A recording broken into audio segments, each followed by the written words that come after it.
it might be very disheartening to see at what small scale you have to begin improvements, right? But the truth of the matter is that tends to scale exponentially. Is once you start making improvements, the improvements feed back upon themselves. And so even if you have to start out small, it doesn't take very long before you're on the upward trajectory, and it's not linear. You know, you can fail precipitously, right?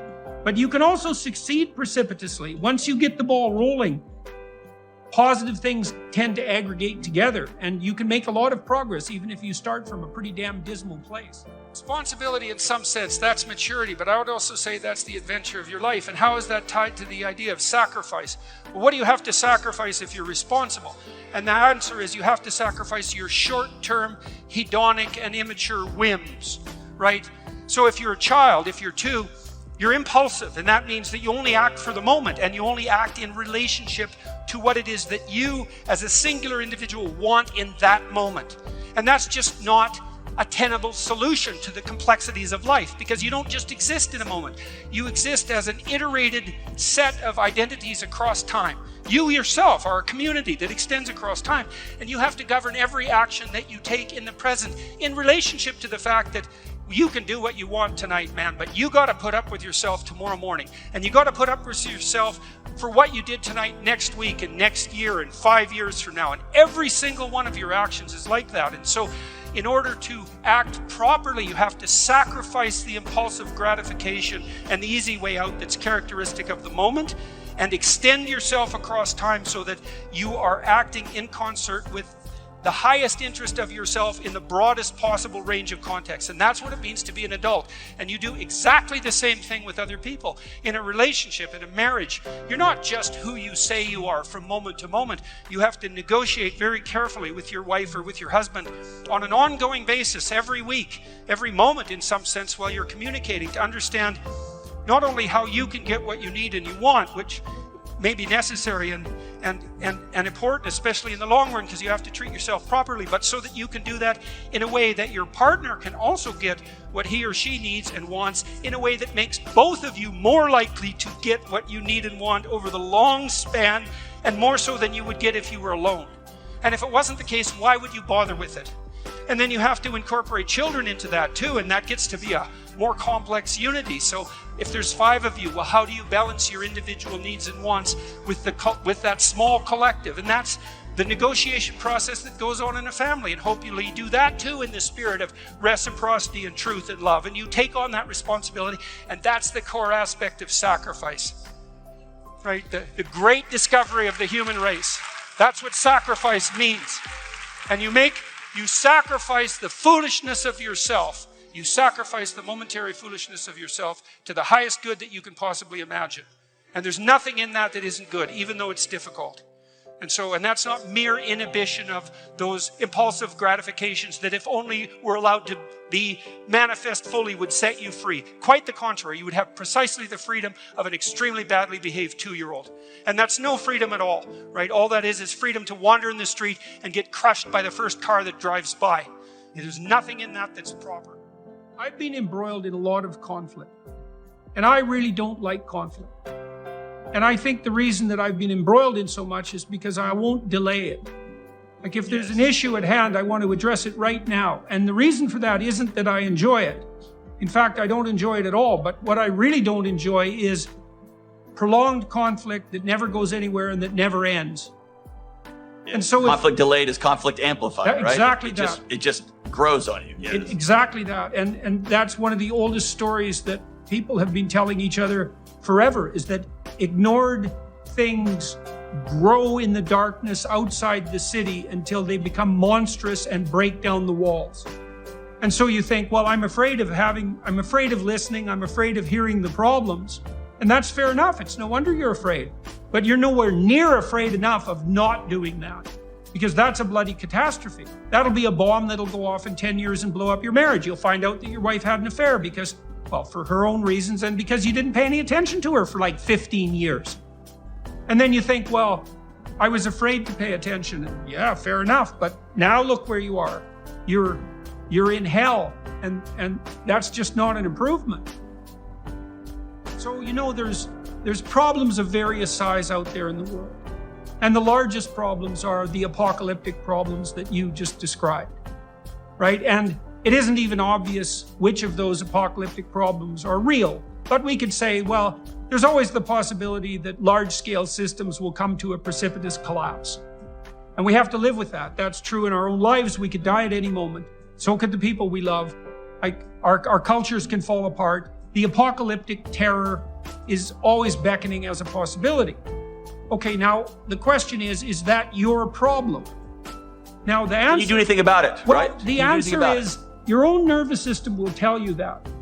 Because imagine that you're facing a problem that's so big that it paralyzes you and it turns you into a tyrant. Okay, that's too big a problem for you. Obviously. And what you have to do is you have to scale back the problem until you find a dragon that's a size that you're willing to contend with, that you'll actually contend with.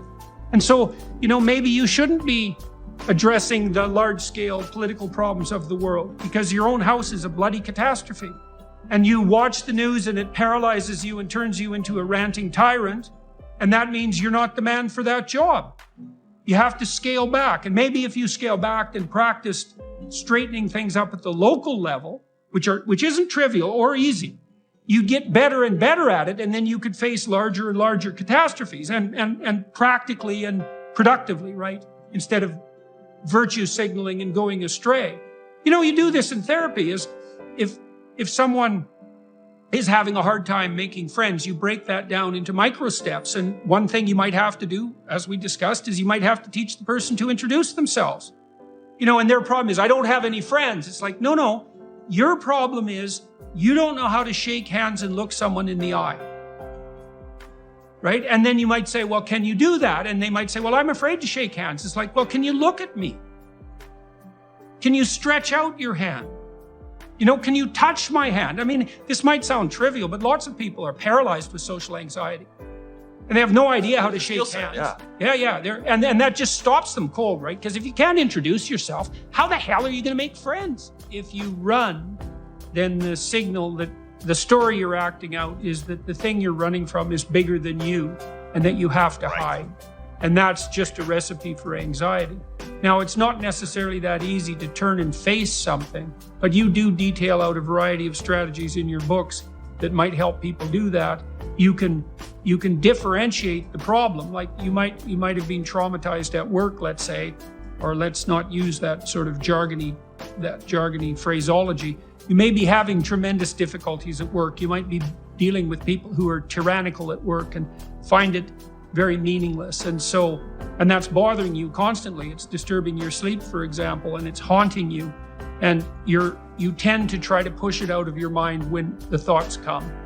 And partly that's because the thought of getting a new job is so daunting that you can't face it. And one of the ways of recalibrating that is to break down the problem into small and manageable steps. And so, for example, one of the things that you can do if you might have to consider getting a new job because you're unhappy and miserable at work is open up your resume or your CV and look at it, right? So you might not be able to get a new job, but you might be able to open up your resume and look at it. And then having done that, you've sort of cracked the surface, and then maybe you could spend an hour a week for a month updating it, or 10 minutes a day, or 10 minutes every 2 days, something like that. But part of the trick is to take these larger monsters that are frightening enough so you want to run away from them, decide that you're going to face the situation. You lay out, for example, in your book, you ask people a lot of different questions about what they're thinking. And if something is making you anxious and afraid and miserable, it's very useful to write out all the reasons it's making you anxious and miserable, and to ask yourself, what is it you're afraid of? And then to develop a differentiated plan for dealing with those. So here's a very useful thing the psychoanalysts learn to do. So imagine you do go to a social occasion and you find as you enter the hall, you're getting nervous and sweaty. Now, if you watch, this is why Carl Jung, for example, believed that we lived through a dream. We lived life through a dream. So, and that's a story. And so what you'll see is that if you if you feel that nervousness and you attend to it, a little drama will run in your head in images. You know, and it'll be something like, well, I'm going to go in here and no one's going to talk to me. And this will happen in pictures, like a little movie. No one's going to talk to me, and I'm going to end up in the corner, and I'm going to be bored, and I'm going to be sweaty and hot, and it's going to be real uncomfortable. And it's just like this other time when I went to this social occasion and this terrible thing happened, and the whole drama will play out in your head. And then you think, oh, that's the problem. And then, then maybe you have someone to talk to about that fantasy. Or maybe, because now you have the fantasy in front of you and you looked at it, you can think, well, wait a minute. As you said, wait a second. It isn't like that other situation. My friends are here. I can go talk to John. I know him real well. We'll just have a conversation. I can go sit at a table and with one of my friends and spend most of the time there. I can be with my wife. But what'll happen is we get nervous and that fantasy will make itself manifest, but you don't want to face it. And that's when you rush to a premature solution. You shut it off. Yeah, so what you're doing there is you're failing to allow the anxiety-ridden fantasy to make itself manifest. And you do that because you don't want to know where you're vulnerable, right? And no wonder, like, who the hell wants to know where they're vulnerable? But the answer to that is, well, someone who wants to fix it.